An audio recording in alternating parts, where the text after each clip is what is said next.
Deus deu-me um pai e uma mãe mais dignos do céu do que da terra. Santa Teresinha do Menino Jesus. Há um recorrente mal-entendido no que diz respeito à vida matrimonial que faz muitas pessoas dissociarem o casamento da vida de comunhão e intimidade com Cristo. O cuidado da casa, a necessidade de prover a própria família, os constantes afazeres e sobrecargas do dia a dia podem facilmente conduzir homens e mulheres a uma válvula de escape perigosa. O pensamento de que as coisas de Deus não dizem respeito a quem vive e trabalha no mundo. Rezar é coisa para padres e freiras, não para mim, alguém seria tentado a dizer. O Papa Francisco realizou um ato significativamente importante ao canonizar São Luís e Santa Zélia Martim, um casal que viveu em santo matrimônio na França do século XIX. Luís e Zélia são os pais de ninguém menos que Santa Teresinha do Menino Jesus. Juntos, eles viveram em plenitude a vontade de Deus, educando na fé as suas 5 filhas e trabalhando dia após dia pelo seu sustento físico e espiritual. Ao decretar a santidade desses dois, a Igreja confirmou mais uma vez aquilo que sempre ensinou e que repetiu com particular insistência no Concílio Vaticano II. Todas as pessoas, sem exceção, são chamadas à santidade. Não é muito moderno, na verdade, o engano de separar casamento e santidade. São João Crisóstomo, ainda no século IV, já repreendia, com a sua afiada eloquência, as ovelhas de seu rebanho que achavam impossível seguir a Jesus Cristo e, ao mesmo tempo, cuidar de uma família. Não te proíbo de te casares nem me oponho a que te divirtas. Só quero que o faças com temperança, não com impudor, com culpas e pecados sem conta. Não imponho como lei que vades aos montes e aos desertos, mas que sejais bons, modestos e castos, mesmo vivendo no meio das cidades. Para dizer a verdade, temos em comum com os monges todas as leis divinas, com exceção do matrimônio. Permanece na tua casa com a tua mulher e os teus filhos, mas não ultrajes essa mesma mulher, não desonres os teus próprios filhos, não metas na tua casa a peste dos teatros. Onde estão agora os que dizem não ser possível a quem mora na cidade conservar a virtude, mas é necessário retirar-se à solidão e viver nos montes? Como se não fosse possível ser virtuoso quem governa uma casa e tem mulher e cuida dos filhos. Com esses termos, o Boca de Ouro não queria negar a excelência da vida celibatária na Igreja. Ele tinha consciência da virgindade de Jesus e Maria, sabia do conselho do apóstolo. Aquele que se casa com sua amada está agindo bem, e aquele que não casa estará agindo melhor. Conhecia, enfim, a excelência do estado religioso. Acontece que a beleza da vida contemplativa nunca significou uma proibição ou um menosprezo da vocação matrimonial. Fosse assim, Nosso Senhor não teria abençoado as bodas de Caná da Galileia, nem alçado o matrimônio à dignidade de sacramento. Heresias de matriz gnóstica, contudo, desde o início tentaram espalhar uma ideia pervertida sobre o matrimônio, como se o simples fato de as pessoas se darem em casamento constituísse um pecado. É verdade que hoje em dia é mais frequente ouvir o erro oposto, ou seja, que toda forma de amor vale a pena. Mas, para quem já foi ao extremo liberal, não é muito difícil transitar para o extremo do rigor. Há quem, tendo deixado as obras da carne, talvez passe a rejeitar a própria carne. Quem, tendo vivido o sexo desregrado, comece a achar que o sexo per si é um problema. Quem, tendo experimentado um casamento conturbado, sinta arrepios só de ouvir tocar a marcha nupcial. Isso seria, porém, como diz a expressão popular, jogar fora a água do balde com o bebê dentro. A Igreja, repetindo a límpida e inequívoca mensagem de São Paulo, condenou várias vezes os inimigos do casamento cristão e confirmou que, além das virgens e dos continentes, também as pessoas casadas que procuram agradar a Deus com reta fé e vida honesta merecem chegar à eterna beatitude. Na moral cristã, o ato sexual sempre foi visto como algo sagrado e, justamente por isso, não porque seria uma coisa suja ou vergonhosa, deveria ser vivido dentro de uma aliança igualmente sagrada, que é o matrimônio. Através dele, na verdade, os seres humanos não somente refreiam e moderam os instintos da sua carne, como participam do poder criador de Deus, gerando novas vidas, e, dentro da perspectiva cristã sobrenatural, novas almas para o céu.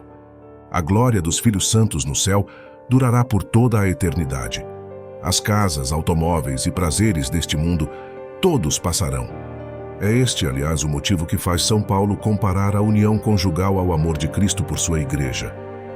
Assim como nosso Senhor dá vida e alimento aos seus discípulos com a palavra e os sacramentos, os pais são chamados a fazer a mesma coisa com os seus filhos, não só no sentido físico, mas principalmente no sentido espiritual, gerando-os com a pregação da palavra de Deus e alimentando-os com o exemplo das virtudes.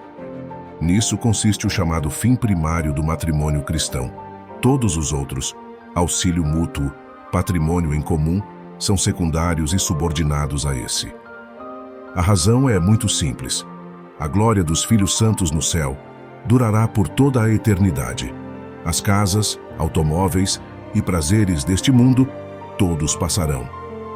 A inversão de valores que vive o homem moderno, principalmente depois do advento da pílula anticoncepcional, é, de fato, a grande responsável pela cegueira generalizada que impede os casais de enxergarem em seu casamento um caminho de santidade.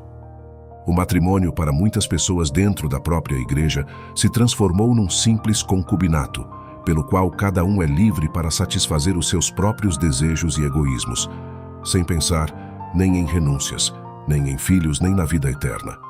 A expressão dura não é nossa, mas de Santo Agostinho. Aqueles que se unem para impedir a propagação da prole com propósitos ou obras más, ainda que sejam chamados de cônjuges, não o são nem guardam qualquer coisa do verdadeiro matrimônio, mas alargam esse nome honesto para velar as suas torpezas. Demonstram-no quando chegam ao ponto de abandonar os filhos que nasceram contra a sua vontade, ou quando se recusam a alimentar e ter consigo os que temiam trazer a este mundo. Assim, quando se enfurecem com os filhos gerados contra a sua vontade, põem às claras toda a sua iniquidade e tornam manifestas as suas torpezas ocultas.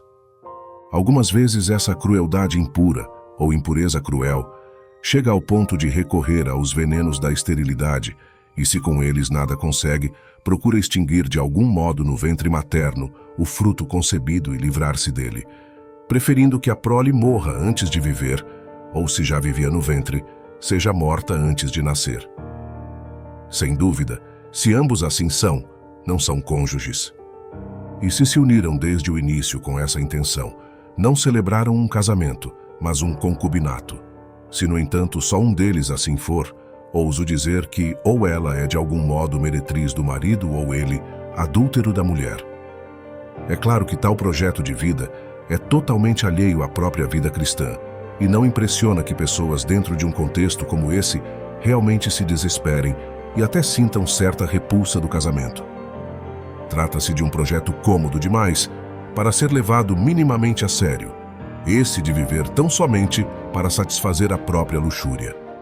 Foi por causa disso que morreram os 7 primeiros maridos de Sara, e é por esse mesmo motivo que os relacionamentos de hoje fracassam inevitavelmente. Estão construídos sobre a areia do egoísmo, do dinheiro e dos prazeres.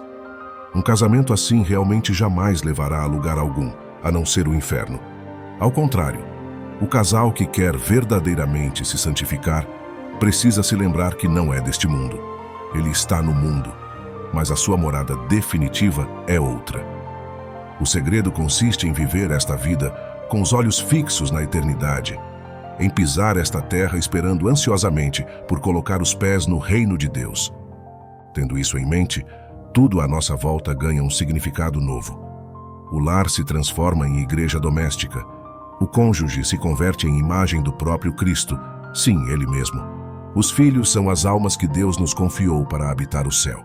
Enfim, a família se transforma em semente da própria vida eterna. Para quem acha esse um ideal muito distante da realidade, olhe para a família de Santa Teresinha do Menino Jesus, para os seus pais, canonizados há pouco pelo Papa Francisco, ou para o casal Luiz e Maria Beltrame Quattrochi, beatificados em 2001 por São João Paulo II, ou para Santa Diana Beretta Molla, a médica e mãe de família canonizada em 2004, ou para tantos pais e mães de família que, ao longo da história da Igreja, atingiram a perfeição. Propriam viam sequentes, isto é, seguindo o caminho que lhes é próprio. Todos eles, é certo, não viveram um mar de rosas, mas a vida cristã tem os seus espinhos para todos, porque foi a todos que Cristo fez o apelo da cruz. Se alguém quer vir após mim, renuncie a si mesmo. Tome sua cruz cada dia e siga-me.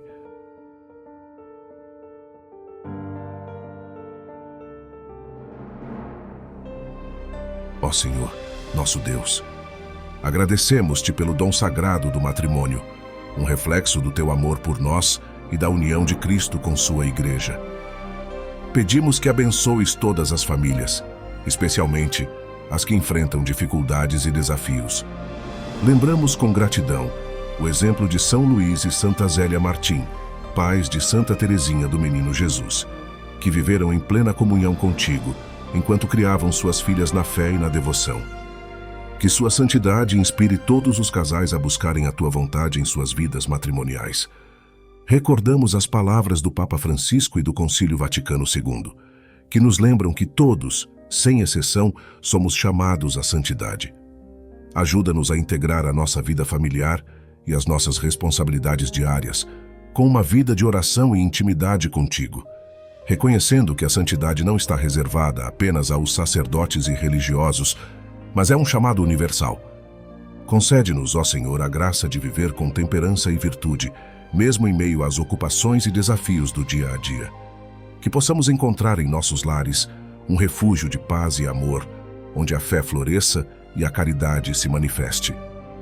Nós te louvamos pelo sacramento do matrimônio, uma aliança sagrada que refreia e modera nossos instintos, permitindo-nos participar do teu poder criador ao trazer novas vidas ao mundo. Que possamos sempre valorizar e honrar este sacramento, vendo nele um caminho para a santidade e a união contigo. Ajuda-nos a transformar nossos lares em verdadeiras igrejas domésticas, onde o teu nome é honrado e teu amor é vivido diariamente. Que nossos cônjuges sejam para nós a imagem de Cristo e nossos filhos, as almas preciosas confiadas aos nossos cuidados para serem guiadas ao céu. Inspirados pelo exemplo de tantas famílias santas ao longo da história da Igreja, como os pais de Santa Teresinha, o casal Luís e Maria Beltrame Quattrochi e Santa Diana Beretta Molla, pedimos que nos ajudes a seguir seus passos, aceitando os espinhos da vida cristã e respondendo ao chamado de tomar nossa cruz e seguir-te. Senhor, dá-nos a graça de viver esta vida com os olhos fixos na eternidade, sabendo que nossa verdadeira morada está contigo. Que possamos pisar esta terra esperando ansiosamente pelo teu reino, transformando cada ato de amor e sacrifício em sementes de vida eterna. Por Cristo nosso Senhor. Amém. São Luís e Santa Zélia Martim, rogai por nós.